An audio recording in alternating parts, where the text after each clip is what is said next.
Good enough. I guess we'll get going if that's all right. Good morning. Thank you guys for coming out. And I do want to have this not be a lecture. It's a sort of discussion and Q&A. And at any point, raise your hand, get my attention, and stop me. And because of the microphones and stuff, I just often I'll have to repeat the questions or answers, or we can try to do it other ways or have people go to a mic. But good morning, I'm Richard Neupert, as it says. And one reason we're doing this is last year, Barry Allen gave a great talk on archiving and his life and lots of great observations about cinema and history and things. So afterwards, when Nate Cohn said, well, we're trying to think of different things to do for the 20th anniversary, I said, we should have more panels on history. It seemed to interest people in the mornings. So I didn't know there was just going to be one. But anyway, I guess this helps launch it. But so anyway, I thank Chaz and Nate for allowing this. I also think I've told a couple of people the story before, but Roger Ebert, it's great when filmmakers get up and talk about how important he's been, and film critics certainly how important he's been. When I was going to film school in Madison, Wisconsin, and my parents never went to college or anything, so it was a big deal to work toward a PhD. But my mother was just humiliated that she couldn't tell her friends that I was studying movies. So she said, I just tell people, you're in business school.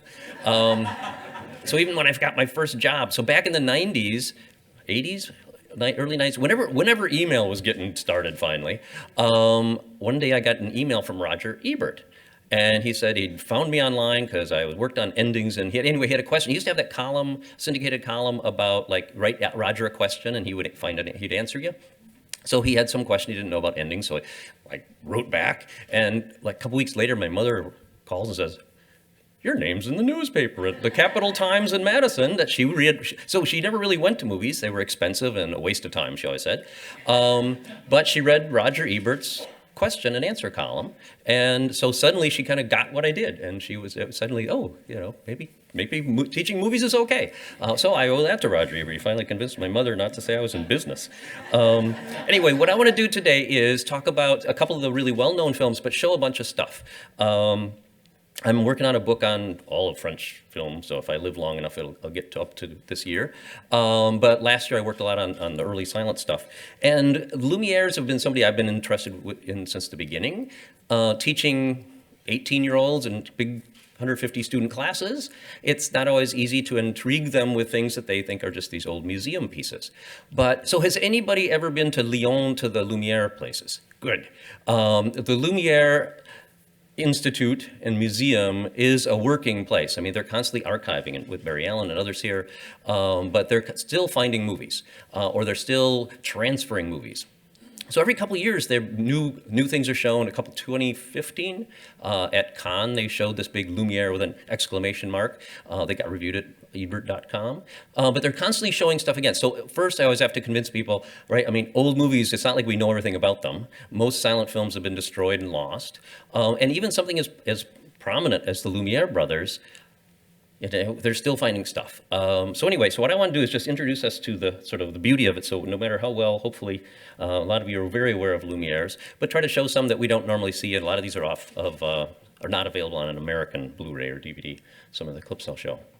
But first, just to remind people, France really was one of the places that brought together scholars and artists from around the world in the 19th century.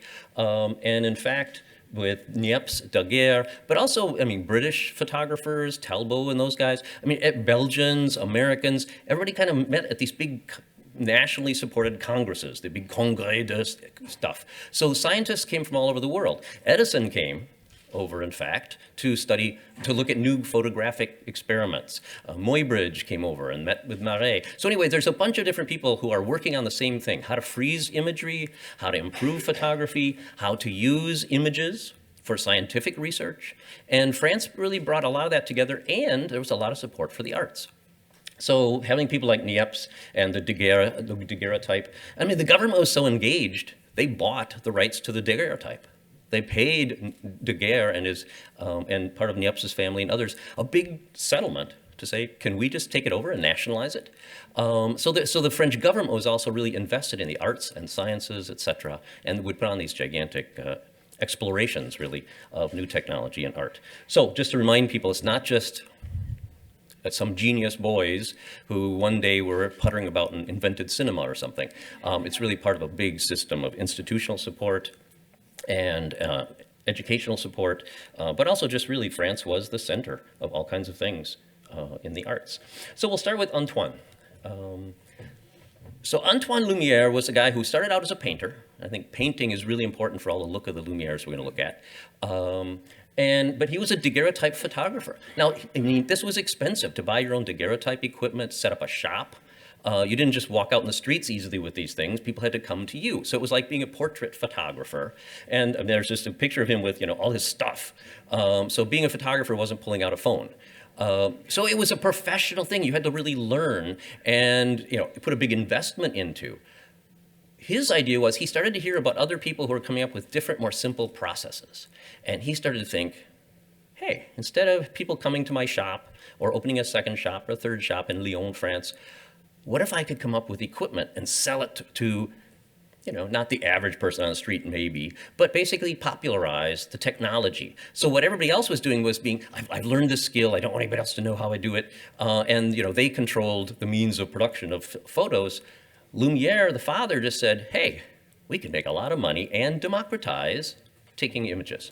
So he ended up experimenting on different processes. He heard about different things. And scientific journals are amazing. I love going to the library and getting these gigantic old nature journals and stuff. But it's amazing that everybody was sharing their information. So he's learning about other formulas and stuff.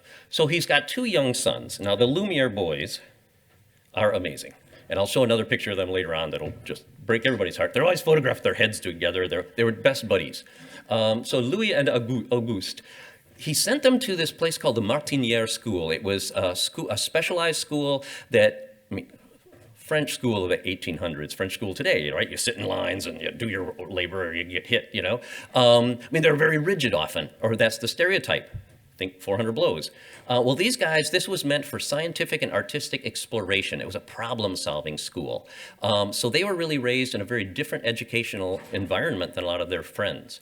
And they were great scientists, both of them, it turned out early on, and artists. So what he ended up doing was handing his sons this task. He couldn't quite get the photographic material to stick to the plates, etc. So he ends up giving it to them, and Louis, at age 17, the guy really is a genius, Louis Lumiere comes up with a brand new photographic process that's better than anything anybody else has got so far. It's very stable. You don't need wet plates. He comes up with dry plate photography, so you can go all kinds of places. And as it says here, they become the largest photographic company in the world very rapidly. Now, I showed a minute ago the workers leaving the factory. That was the first publicly shown movie that they're going to do eventually. But so they have this huge workforce. And I just want to say, there are historians out there act like, oh, these upper class elitists. These guys were actually really progressive. One of the things they learned at their school was in a progressive industrialism that capitalism or their industry should raise all boats, basically. They came up with they were the first factory in France that had on-site nurseries. They had insurance, they gave workers time off for injuries. They also had a retirement plan where workers put in a little bit and they did. They made lots of money. But they also this was like working for, I don't know, who's best, Google these days, or, whatever the best company is that you want your kids to grow up and work at. That was pretty much Lumiere in central France. So they were a place that people came from around France even to work as working class people, as engineers, etc. So they really had this sense of a sort of positive, progressive idea that it's not just making money off photos, it was also really, they became among the most leading citizens of their area and did all kinds of philanthropic stuff. They also employed lots of women, gave them free outfits and stuff. Other places made them pay for their uniforms if you want to work here. But they spent a lot of time in dark rooms. And anyway, that's Auguste there jumping off a chair to prove how fast their process was. Mid-1800s, you had to sit, all those old, daguerreotypes, people have their eyes, they had to paint them back in or etch them back in because you had to sit for long periods of time. Here, they've got thousands of seconds of camera time. So it's just stunning stuff. But 1894, old man Lumiere is hanging out in Paris, and a friend of his says, hey, you got to come see this new invention by Edison. And now, if you know anything about the first kinetoscopes, this old drawing kind of shows that, I mean, it's electric, right? Edison made money by selling electrical generators and then trying to figure out what can we put in your houses that's electric so that you'll need to generate more electricity for Con Edison, basically. So he had his company come up with a camera and projector that had to be electric. Well, an electric motor in the 1890s is a big thing. It's very expensive. So basically, he came up with this system of making motion pictures, but it had you needed electricity to take the image initially, you needed electricity to watch it. So to watch these, you'd have to go to a kinetoscope parlor, and that's where old man Lumiere saw it. And you'd put your money in, and you'd watch one thing, it's like a big podium, and then you'd watch something for about 35 seconds, move on to the next one, but you'd put some money in and watch a few of these things. So Lumiere, the father, thought, just like he had for photography, let's open this up to people, let's get more people in the room, let's have more people watch something. He tells his sons Louis and Auguste, get it out of the box. So they start to work around, and again, it's old info for a lot of you, but in 1895, Louis Lumiere is the lead person on it. He comes up with the cinematograph. There's no electric wires. It's a wooden box, and you use the same darn box for the cinematograph to be the camera. That little box on top is where the film would be that's unexposed. And then later on, what you do is you open off the back door, you put a lighting source in it, basically a magic lantern light, which everybody was using anyway for other things, and you put a different lens on, and suddenly your camera's a projector. Yeah? Two boxes. These two? Right. Yeah. Perfect. I'm supposed to stay by the mic. Yeah, the purpose is, so the box on the right is the same things on the left. So it's the camera now turned into a projector. So what you end up doing is the reel of film, and it could only be about 50 seconds long because they had tension problems and it would crack and break. So that's why the movies are not 40 to 50 seconds long just because that's all Louis' attention span was. That's pretty much what he built in his nice little handy camera. But yeah, then you would put a light source behind it. So because there's no electricity, you needed some kind of light source to blast it. So it's really a magic lantern, and it could have whale light or all kinds of whale oil light and stuff, and eventually it was electric. But this is also one of the big problems, didn't think to talk about. They were flammable. So later on, when you start to have all kinds of early projection systems, a lot of time you had some big hot thing with burning whale oil or something, and then eventually electricity, but they were very flammable, and the film is nitrate and could blow up. So they were kind of dangerous situations or devices. But the notion is that suddenly you've got this like 12 to 15, depends how much, whether film and lens in it, for 15 pounds, you've got a camera and a projector, and you can go anywhere in the world, and you don't need electricity, and that's what I want to show with a bunch of films in a second. So anyway, so it's a brilliant, brilliant machine. And he ended up, one of the things that gave him a sense of how to work this was, if you know anything about how old-fashioned film worked, right? Everybody used to have a camera. Well, motion picture film, the film has to be going constantly and then stop to make the shutter opens, you expose it, close, move on. But so you need this kind of wonderful rattle of the old projectors, so tick, tick, tick, tick, tick, because at one point it's stopping, at other places it has to keep going. And it was getting that loop and all that stuff to work that made this just a brilliant, brilliant machine. But he looked at sewing machines. How is it a sewing machine keeps moving and keeps the thread going through? And that really inspired him to make this thing.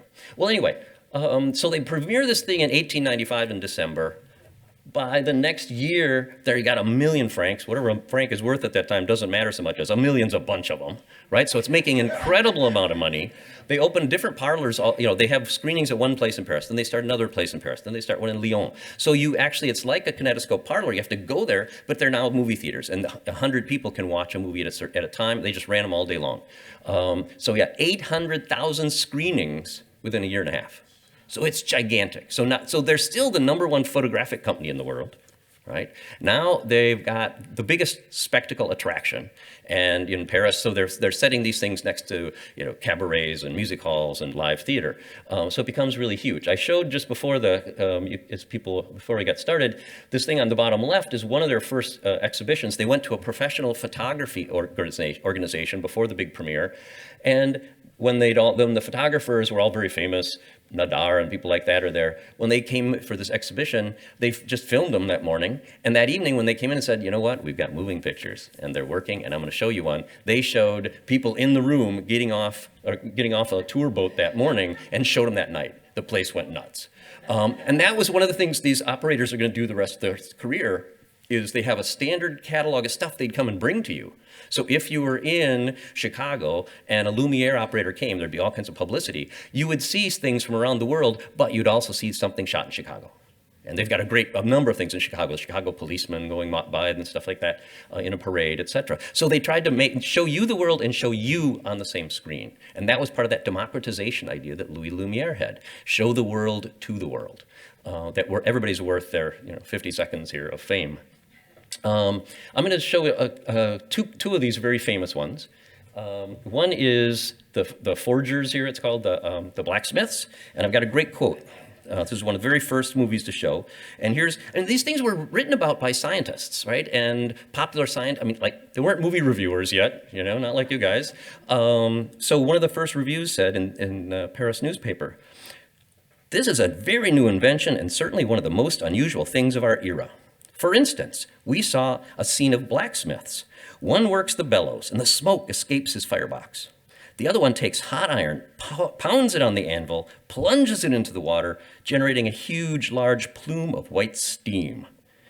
But the one movie that created I'm not going to show this one, but just so it gives you a sense, but the one that created the most excitement and enthusiasm for the crowd was Bathing at Sea. The sea here is so true, so wavy, so shaded, so dynamic, while the bathers and divers who climb up the pier and run across the deck and dive head first are truly a wonder."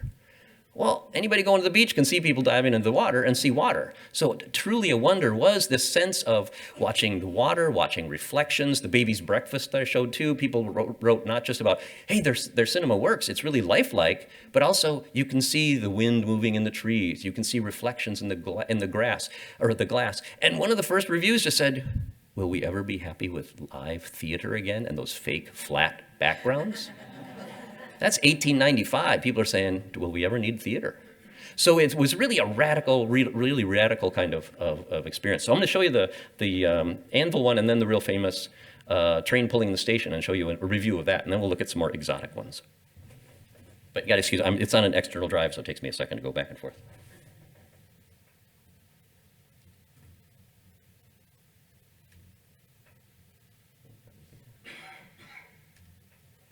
We want to watch for the steam coming up. And later some of these would be hand colored or tinted, but Lumiere's tended to be black and white. And they're stunning. These are obviously, it's a video reproduction, but one thing to watch in all of them is the amazing contrast. But what Louis wanted was motion, keep moving, steam.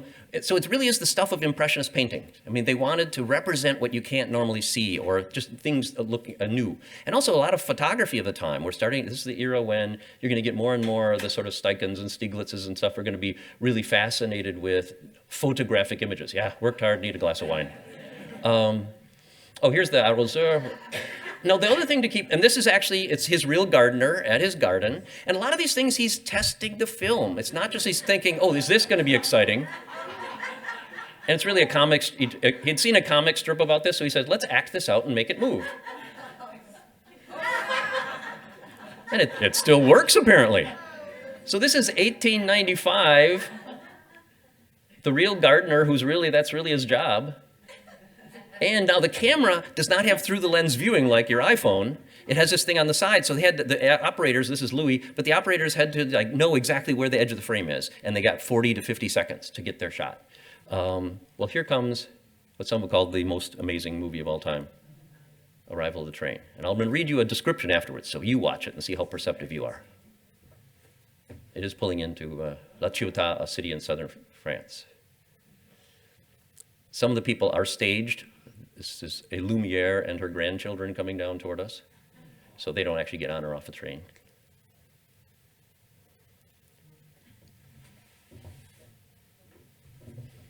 So it's a combination travel film and home movie.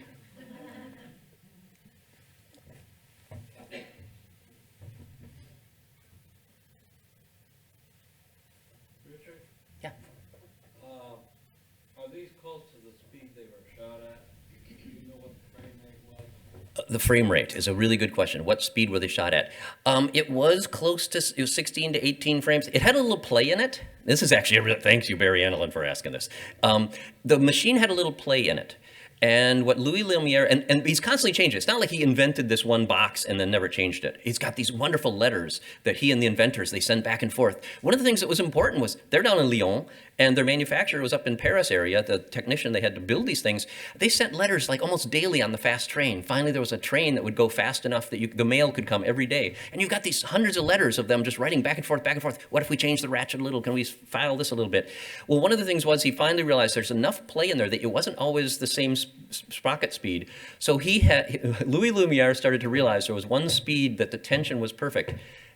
And then he realized, how am I going to do this and train other operators to do this? He hummed a song. There was a popular song of the day, and he did a little, so every time Louis Lumiere was turning that crank, he hummed the song, and everybody who projected ever his films turned the crank at the same speed. So we're going to see stuff here shot in Egypt and Indochina and all around the world.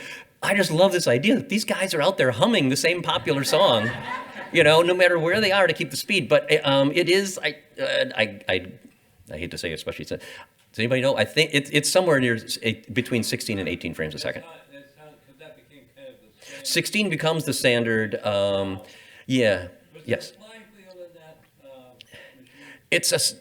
It's a kind of weird ratcheted thing. I don't know if I'd call it a flywheel, but I should have brought the engineering drawings because it's really cool and interesting. But it's a ratchety thing. They call it a ratchet, not a flywheel. But yeah. Yeah, so that keeps moving. Yeah, it's like a little arch thing. It moves the frame to frame to frame to frame as it goes. Pull down. Yes, yeah, pull down ratchet as well.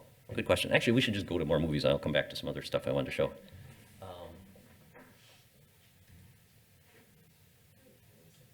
Talking too much. Sorry, it takes. Here we go. So here are a few more. Oh, no. 1 second. Restart.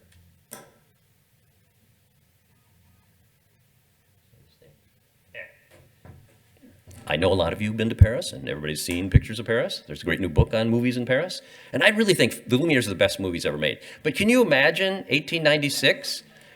So you can't take an Edison camera up here, right? There's no electricity in the elevator on the Eiffel Tower. So the idea that you can, that's the old Chaillot if you've been to Paris, but the idea that they could, what a lot of people argue is they're really showing the new pace of modern life. They're showing modernity, they're showing new ways of moving a camera, but also new perspectives on the world. Things that you couldn't, you could get a still photo from up here, but you can't get motion. And this notion, a lot of times in the early ones, people would feel kind of dizzy. They weren't used to seeing, especially in a completely blackened room with a bigger screen, that this idea of different kinds of perspective, it changed the world that felt normal around you. But this idea that you're going to have different perspectives on the world is what people talked about. And a lot of people argue the Lumières are really like Impressionist painters with moving tableau. So here we have the Tuileries, that's the Louvre way in the background, long before the pyramid. But it's also a great record, right, of what was like a Saturday afternoon in France. How did people dress? How did, and they're when the camera operator or his friend hits the guy out of the way with an umbrella, like, get lost, kid. But again, what people wrote about was the reflections, etc. So what Lumiere wants to do is in these 50-second things, it's not just show the world, but it's also to have an aesthetically prepared thing to make people realize the hustle and bustle of modern life, the moments of leisure and beauty in everyday things. But yeah, everybody's getting really excited about lilies on water ponds in Monet paintings and stuff. Well, he can show the real reflections off of buildings of light. Here's Place de Concorde, way in the back, you can see Madeleine. I mean, that's like blocks away. The focus is just amazing. Notre Dame. And he liked to have different kinds of movements. So obviously he waited and had a bunch of coaches and said, okay, now go. But he had the guy on crutches go by just so there'd be some movement as well. But yeah, you got people up front, in the middle. So he really sets up this idea that the French are going to be proud of to this day, which is compose shots in different planes of action, things up close, things in the middle ground, things in the background. This is fairly conventional framing. Most of the Lumiere operator and Louis Lumiere films, he shoots things at a diagonal so that there's a vanishing point in the scene, although you'd kind of get one on the side street. But this is kind of a postcard shot. but he wants to show, show off Paris to a lot of people in France never got to Paris, right? I mean, most people wouldn't at this time. So he can go down to Lyon, he can go to Marseille, he can go to other places and show the Eiffel Tower and show Notre Dame as well. I'm just going to show, they shot a lot in Lyon, their hometown. And even things like the workers leaving the factory. Okay, here's one, I'll be quiet. This one, watch the buildings. This is a train coming across the bridge into Lyon. But what people remarked on was not just the motion, it was also, once they get across the river, people wrote that the buildings seemed to turn on their axis, right? I mean, people hadn't gotten, I mean, we can look out the window of any bus or car wherever in and see this effect, but watch that building. They thought, that looks like these buildings are moving. And people just hadn't seen it. So it's not just like, oh, what a boring thing. Also, look how smooth this is. Try doing this with your iPhone on a train. I have no idea how it's not bumping all over the place, right? Somebody's holding a camera on a train and it's fixed, the focus and a really good print. You can just about see people up on the hill. It's just amazing, beautiful stuff. So aesthetically, it's stunning. Again, it changed how people thought about the city, the spaces we live in. And this is one of my favorite, fixing a sidewalk. They got hot tar going down, but doesn't it look like, I mean, it's a great photograph. Right? This is you take this photograph, you're going to be on the cover of a magazine at this era. This is really beautiful, beautiful stuff, and it moves. And then you got also the upper class guys in the back watching the working class. And so a lot of the movies are about workers. They're about things around you. Somebody fixing a sidewalk is suddenly cinematic and stunning and beautiful. And again, it's about the steam, etc. Other still photographers and painters are trying to catch steam and things. He can show it in motion and really in an aesthetically stunning, I think, shot composition. I should look at what's coming. Oh, yeah. I'm very intrigued by the fact that when the camera's moving, either in the Eiffel Tower or on the train, they're shooting buildings and things that don't move. And then when the camera's still, they're shooting people. Good point. So I guess my question is, when did they start to experiment with both the camera and then the action moving at the same time? And what was the merit? She's got a perfect point, just to make sure everybody hears, that the notion that, yeah, when they're on a moving camera, yeah, you've got static things like the buildings going past a billboard suddenly is really cool, and you see a billboard in time, moving. So yes, and then you say when the camera's not moving, yeah, then they want a lot of motion in it. Louis' first thing was, well, the cinematograph means to write movement. It's not just about light, it's about movement. So he said, they are motion pictures, things have to always be moving. So even if you're static, you don't want to just have a beautiful venue, you don't want to just look down a forest or something with motion. So he tended to have people, he would pay, the operators would pay somebody to say, can you walk diagonally this way? Or can you cross, everybody else is going to be going this way, can you go backwards the other way? So he always wanted some kind of extra dynamic motion within the shots. If that answers, but yeah, you're right. When did they move the camera and have? That's really going to be more narrative stuff, and the Lumiere films aren't really going to show that as much. Yeah. Just to piggyback off that question, in addition to that, the depth of field and the clarity on that, it's not like they were changing lenses. No, they're not changing lenses. I think it's one of the greatest film stocks ever made. And in fact, it really, and again, remember that picture of his brother jumping above a chair, and it was in perfect focus? I mean, that's really what they worked for, was a really fast exposure time. So it needed a lot of light, but there was one fixed lens, and oh my gosh, off the top of my head, I don't remember if it's a 30 millimeter. But they had one fixed lens pretty much that they used most of the time early on. Then later they had more lenses that the operators would use. But initially there was one fixed lens, you're right. But yeah, it's the photography, and actually, let me see what's next here. So I think I've got a good, oh yeah, just let me 1 second show. So I think it talks to both these things about motion and the focus, and then we'll come back to grab another question. And also, I think in the days of YouTube and stuff, I mean, 50-second movies are really cool again, I mean, have people say, how many people show you stuff, oh, look what I shot, and it's always really boring. I mean, you can learn a lot from angles, and we can learn a lot from duration. But here's a really famous one. It's from a steel factory, pulling out the coke, it's called. But here, too, the camera's not going to move, but he shoots it slightly high from an angle so that the stuff doesn't come out sideways like you're watching a high school play. It doesn't come straight at you. It's at an angle. But then also he puts the camera in a place where you can get 2 levels. Bernard Tavernier says it's like 2 CinemaScope films on top of each other. But it's also, so it's about the steam, it's about the guys working, it's about the smoke up there. And this idea of having several different layers is also really good. So you get motion at 2 different paces. And the same thing with the workers leaving a factory. My students always think, that's what a boring thing. But it was a great experiment for exposure. He had a bunch of people, he didn't know where they were going to go, and they're all coming out of shadows and stuff. He was always testing for depth, for lighting, how dark can something go before it disappears, and this one is perfect. And I will quote this has got like 3 levels. There's cars and horses at the top, the men doing nothing, while the women are shot from across the river. But again, in an era of Impressionist painting, some people would just watch the water. Others, it's a great example of, like, what was it, a laundry woman when you're reading a Zola novel or something.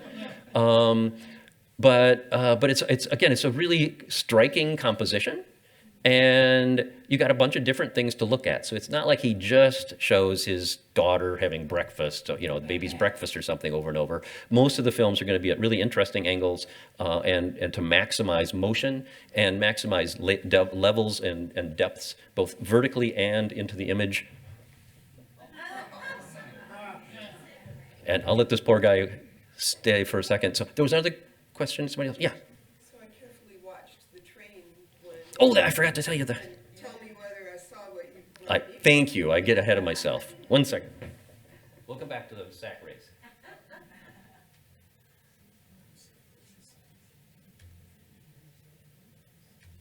And okay. I'm sorry, I forgot all. Okay, this is a newspaper account. The travelers all look pale from their journeys. You don't recognize character. So this is like somebody who might do theater, right? We don't have characters here. It's not Hedda Gabler. We don't know their names. But the petite maid, the butcher boy, the grandmother, and I point out the grandmother, the young man with a humble bundle who has left his village in search of work. No, this is a reviewer, and as far as I know, this was actually not even a French reviewer. I mean, this is somebody when cinema first came to town, so it wasn't part of their publicity department. This is not in their catalog. So you can see people are like, who's reviewing these things? Sometimes they're very scientific about the focus and et cetera. Other times they're like heart things, like, oh my gosh, that reminds me of my grandmother. So obviously it seems like somebody who's far from home, and he's identifying with this young man and his humble bundle who's left his village. So they're narrativizing this stuff already, and this is the same time when other companies, Pathé and Gaumont in France and Georges Méliès, are going to start to use the cinema by 1900, telling stories. The Lumières continue to have their sort of own vignettes. They're going to continue to make these short things for a number of years as well, but and kind of stick to their style of a long show that has all kinds of stuff. So when you sat down to watch Lumières when they came to your town, if you came to Chicago and you got to see Lumières in 1899 or 1900, you would see a wide range of this stuff. You would see the baby, you would see the train pulling in, you would see somebody fixing a sidewalk, you would see shots from around the world. So they like to have this kind of spectacle like going to the carnival. You got a whole bunch of stuff. It's not about one story, one character, etc. And everybody's going to find something to engage with. That's why I do think they're just stunning. But Barry, do you have a question or comment? About the lens, do we know, did they have aperture control, and do we know the approximate focal length? Oh man, it's in my book, the focal length, but I don't remember it off the top of my head. I don't want to go on record saying the wrong thing. No, they did not have an aperture control in the initial cinematographs. They pull off the thing. Once it starts to go, yeah, they would, just pull the lens cover off. What the light was like in their scene, so if they did to adjust, they probably did it in the amount of time that was in the tank being processed. Yeah, the processing, very good point. So his point is to have this evenness from frame to frame to frame, and not be able to always control how much light is coming into the frame. Yeah, the processing time would change from. And so these operators, in fact, let's see what's next here. I got. We'll go to here. The operators really were very, very highly trained technicians. He would pick young men to go forth in the world. Usually they were people who had started out at the factory and now they're like 25 years old, and he would send them throughout the world. But they trained, so they knew the whole process. So these guys are, nobody can do this today, right, as a cinematographer. They actually take the images, they process the images, and then they project the images. And they have to be part show person because they're the ones going to talk about it and ballyhoo it and do it. They're also representatives of the Lumiere company. So when they go to Russia, they meet with the Tsar's family.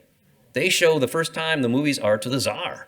They go to the King of Belgium. They go so whenever they go places, they went to Mexico, and they were afraid of, I forget who the heck was in charge at that point. He was like just notorious, but they were like, you can't show anything until the president of the country has seen this. They were that prestigious. Excuse me, they were that prestigious. So you've got these operators who represent Lumiere. The French government said, you represent us too. So they were like ambassadors for France. They're ambassadors for the Lumiere company. They're trying to talk people into being in the movies and let them, film them. And they also are these technicians and engineers who have to know how to process the darn film. And then what they would do is send them back to France to be finally for the prints to be struck. For subsequent prints. So this is one of the tragedies, is that lots of movies never made that there. Gabriel Vere, this one guy who came to Canada, made all kinds of movies, and lots of them about native peoples, and the ship never got back. Like, they all disappeared. So there are hundreds and hundreds. So they know of 1,422 films during this period, but there's many more than that were lost. But then there were also some that the Lumiere people would just say, nah, not good enough, not enough motion. The photo, it's a little off. The focus isn't quite good enough for us to send around the world. So you might have seen something locally that never got shown other places. I don't know if that helps. Want to see some more movies? Yeah. Do we have records of what sort of context the travelers would share with the audience? I mean, especially if they would say more about what was staged and what was sort of just Yeah, what would the show be like? Is actually a very good question. Apparently it really did depend on the person, but the company had sort of printed things like, here's the standard show, and they would have set things, and they'd say, now we're going to North Africa, and they would show the pyramids. Now we're going here. So sometimes they would just run them straight through. Other times the person would come up and introduce what you're going to see, but I don't know enough about the actual exhibition, the variety from one place to another. But for a lot of them, if you're going to present to the king and stuff, it really was a personal discussion and stuff. And sometimes there'd be a crew of two. You've got somebody to help project while you work the room. But it was a small kind of venture. We show some more stuff. And this is like this is Jerusalem. I'll show a couple of the exotic foreign ones if you want. Ooh, it's getting late. Yes. Since the movie's early today, we'll keep moving. Oh, while I'm here, and then I won't come back. While I'm here, I don't know if I'll get back to the PowerPoint. I just want to also point out, these guys, right? I mean, they're really good buddies. This is the Lumiere brothers throughout their life posing. And as it says, 350 patents. Untold thousands of lives were saved by Auguste Lumiere during World War I. He had been in the army, and he had seen all kinds of horrible wounds, and he'd seen industrial wounds of fires and things at factory. He came up with one of the first bandages that could be taken out into the field and put on to save people. He came up with all kinds of stuff. He was one of the early supporters of X-rays and showing what they could do. And the Lumiere factory set up X-ray machines and would provide free X-rays to the military during World War I. So they're also doing all kinds of stuff. Louis Lumiere invents the most beautiful. If you ever get to Lyon, yeah, come in. If you ever get to Lyon, the Lumiere factory or museum is amazing. Louis Lumiere actually came up with it looks like a fan, an early loudspeaker, because he wanted to be able to have people talk while the movies are going and stuff like that too. But he made an early so they're inventing loudspeakers, medicines, doing tuberculosis research. So they had hundreds of patents. They're not all in photography. Anyway, so again, I think these guys are so amazing. Louis on the left.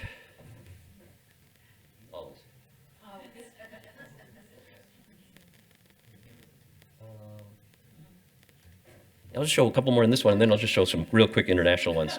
But yeah, this is a sack race, which, it's about to become a cruel sack race, but it is their employees. And yeah, the sort of pathetic guy gets picked on. He smiles through it, but I think it's because his bosses are there turning the camera. He can't really say, "What are you guys doing to me?" But again, it captures, this is what working class people looked like at their company picnic. It's how they would dress. Where am I? Now this one is amazing. Chamonix, it's up near Mont Blanc. That's what it was like to climb mountains and walk on a glacier. So they got the camera up there. It's probably a little cold. It looks like a Charlie Chaplin movie, right? But I mean, isn't this stunning? So this is what the glaciers would look like in Chamonix, France, up in the Alps. They're on the edge of Mont Blanc. So this was a turn of the century extreme sport. Yes. Yeah. And they've got a number of these. And there's actually one really long one of a bunch of climbers heading up that Charlie Chaplin quotes in the Gold Rush, all these guys going up a hill as well.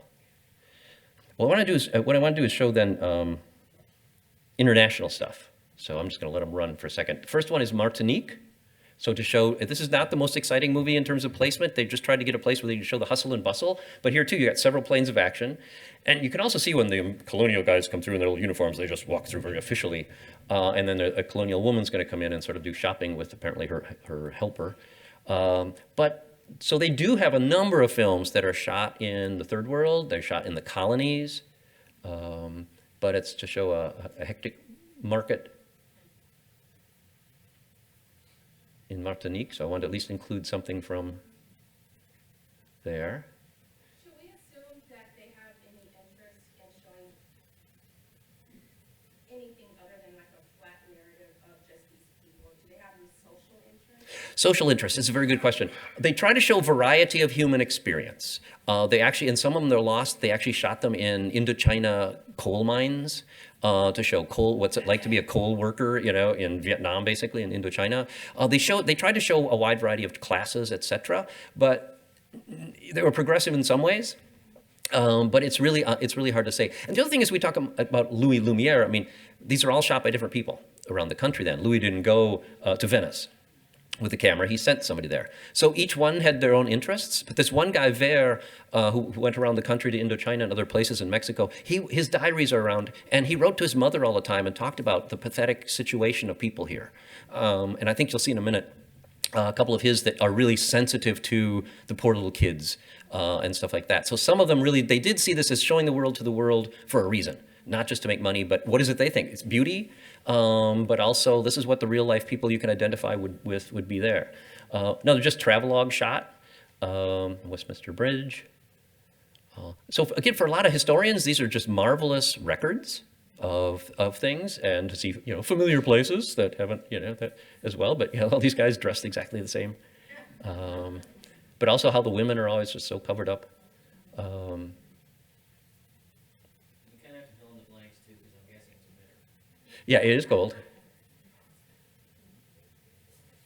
But in all the things, there's a lot of bathing ones where it's amazing to see what it's like to be at the beach. The whole burqa question is like, well, that's a new issue. All the women are completely covered in France in 1900, let me tell you, at the beach. This is near Jerusalem. And this is a perfect example of that sort of diagonal composition. But also, again, a lot of these, if you watch one or two of these things, they're just kind of museum pieces. But after a while, and when they do come around and have shows of like an hour and a half of them, just let them run.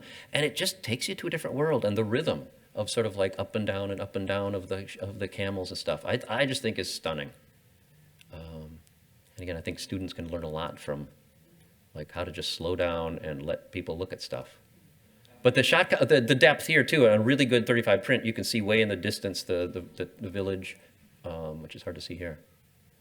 Imagine the people who would come to see this had never seen a camel. Yeah, that's right. A lot of people would see this, would never have seen a camel, maybe in a zoo, but otherwise. Here we are at the Jaffa Gate, Jaffa Gate, whatever, in Jerusalem. And yeah, this guy's up near the camera and is like, get out of the way. But he seems to send, a lot of times the operators they were worried there's not enough movement, so you're gonna see two kids. And I'm assuming that the guy told him to rock back and forth, but maybe I'm wrong. But it suddenly becomes about these two kids. And they stop a minute and then, oh, go again. Like he's wanting them to move. But once again, it also shows a real mix of cultures.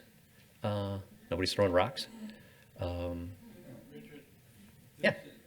This shot and a couple of others are really astonishing Yeah. representatives of how deep the latitude of the film was, and the fact that this is not so many generations down that we have lost all the middle tones. But Yeah. it's great into the shadows and the highlights. Yeah, he's playing the tone and yeah, the highlights, the shadow. It's stunning, stunning film stock. And yeah, this is a video reproduction of it. At the Lumiere Institute, they show movies all the time. They show them at night in this big screen. And to watch a 35 print of this stuff is just marvelous. And this too, I mean, right, the shot composition where you get the camel and then you get some colonialists. Were they aware of the deep focus? The deep focus, yeah, I mean, he really worked on that. They really wanted to come up with a super fine-grained film stock that was very receptive to light and wide variety of it. I mean, they're out in the desert and they're shooting in Russia. They wanted something that would be, in snow on the mountains. It's a really resilient film stock. It's not like they said, oh, let's see, which speed should I run today? They all use the same stuff initially. This is New York, Brooklyn. And you'll see some kids, some street kids kind of come in and disrupt the shot. So again, just some of the shots are, a lot of times in the city, they'd put them where trams come together and show different areas. But yeah, the use of the frame, I mean, the top, how often next time you go to the movie, watch the top left of the corner and see how much do they use that? They don't anymore. This is Baku, this is part of the Russia at the time, Azerbaijan. I'm gonna go point to something. That's a man. So talk about industrial pollution. This is an oil field, and there's a guy who goes running. So yeah, they're showing things that are just, like this is horrific compared to some of the other stuff, and I'm just gonna let it go to, let's see, where are we? Oil fields, oh yeah. I wanna show just a little bit of Asia here, and then wrap up. They also, by 1900, I mean, it was such a huge deal, the Lumieres, they put a gigantic, for the 1900 exposition, Universal Exposition in Paris, they put a gigantic screen on the Eiffel Tower. And he had a 70 millimeter new film transfer and projected onto this thing. 1.4 million people attended the night screenings of Lumiere films in 1900. 1.4. Now, this is a comment on colonialism. We've got two women in their white dresses. They're throwing seeds, sapek, to the poor kids. They treat them like they're chickens, right? So when you mention, are they interested in culture? I don't think the guy who's taking this thinks it's a celebration of colonialism, right? I mean, I think this is an operator who really apparently bonded with the people. He went out to the villages where nobody ever went, but it gives you quite a sense of, again, this is Vietnam before Vietnam, right? The French are there then, and they shot in the Cambodia, Vietnam, Indochina area.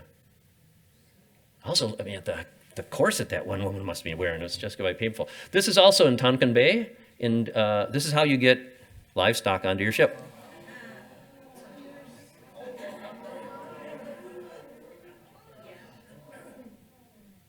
So it's not only showing a really kind of strange, poor thing, and there's a bunch more waiting down there, but it's also the waves and the movement, and it's a really cool angle. Again, it'd be a great still photograph. And the motion, yeah, loading the stock.